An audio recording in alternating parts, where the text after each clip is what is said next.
The students, they're doing well. I'm proud of what I walked into that I can continue with.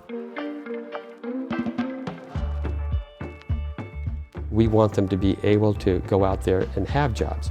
The job market today for students, you've still got all the old things, but now you have the movie industry, gaming industry, you have animation. All of those use sculpture.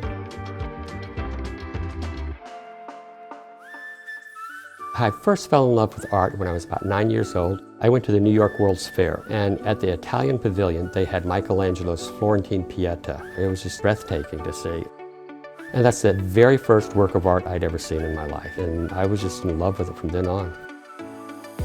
When I was going to school, the figure wasn't what you would call the most important aspect of any of the art schools. But my heart was still right back with Michelangelo's Florentine Pieta. I wanted to be able to do work like that. If the teacher had one assignment, I'd do their assignment, and then I would do what I wanted to do.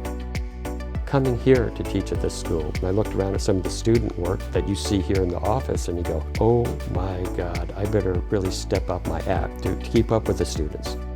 Academy has been very supportive as far as what I would like to do to help enhance the sculpture program. That includes traditional with new technology.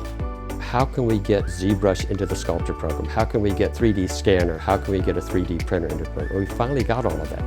I wholeheartedly welcome all the new technology. I was able to make a career just doing my own artwork, and that's a proud aspect of my career. Am I going to go down in history books? I don't know, and you know what? That's not up to me to decide. If I can affect and change and inspire some of the students, I feel like I've reached a high goal. My biggest hope is that when they get out, they continue to learn. They continue to challenge themselves and make themselves into real artists.